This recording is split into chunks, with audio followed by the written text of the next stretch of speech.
အသက်ကြီးလာရင်ဖြစ်တတ်သောယောဂများဆိုတော့ခေါင်းစဉ်ရှိတယ်ဗျအဲ့ဒီခေါင်းစဉ်အောက်မှာအဲ့ဒီမင်းရှောင်းတော့ထည့်လာလိုက်တာအဲ့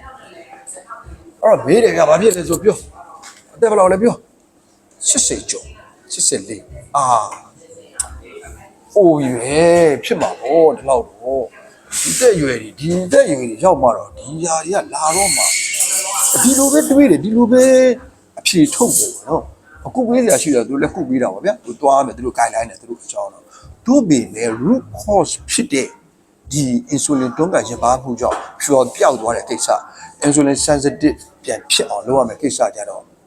အတိအကျနေကြတယ်ပြောပြတယ်လေတယောက်နဲ့တယောက်နဲ့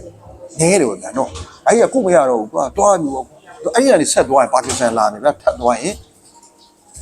တငယ်ပြန်တယ်လို့ခေါ်တဲ့ Alzheimer လေ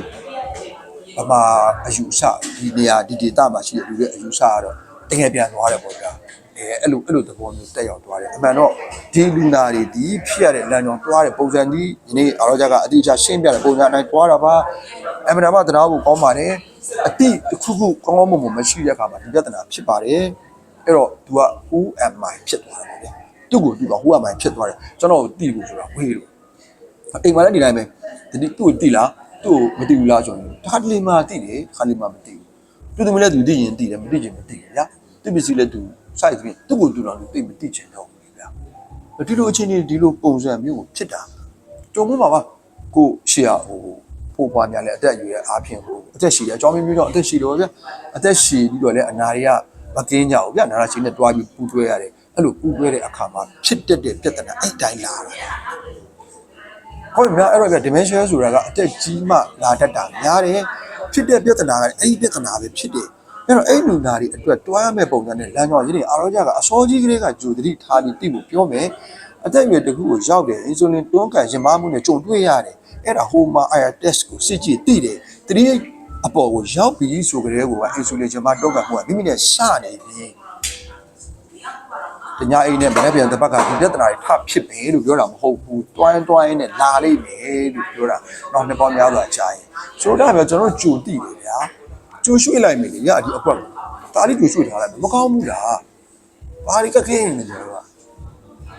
အကလေးနဲ့ပဲထွင်းပါပါဗျာဘာဖြစ်လို့ပေါ့ဆိုရင်ပေါ့မလို့ညာနော်ဒါလေးကတော့ဒီအကြောင်းအရာတွေကိုကြိုတင်သိထားရင်ဒီအရာလေးကအမှန်တန်လွယ်ကူတဲ့ကီးလေးဖြစ်ပြီးတော့မှအမှန်တန်လွယ်ကူတဲ့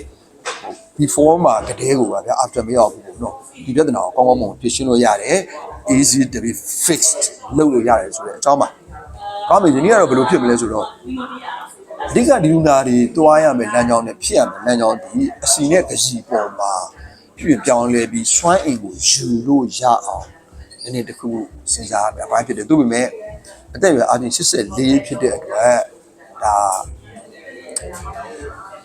ဆရာဝန်စီသွားတယ်ဆရာဝန်ကနည်းနည်းလေး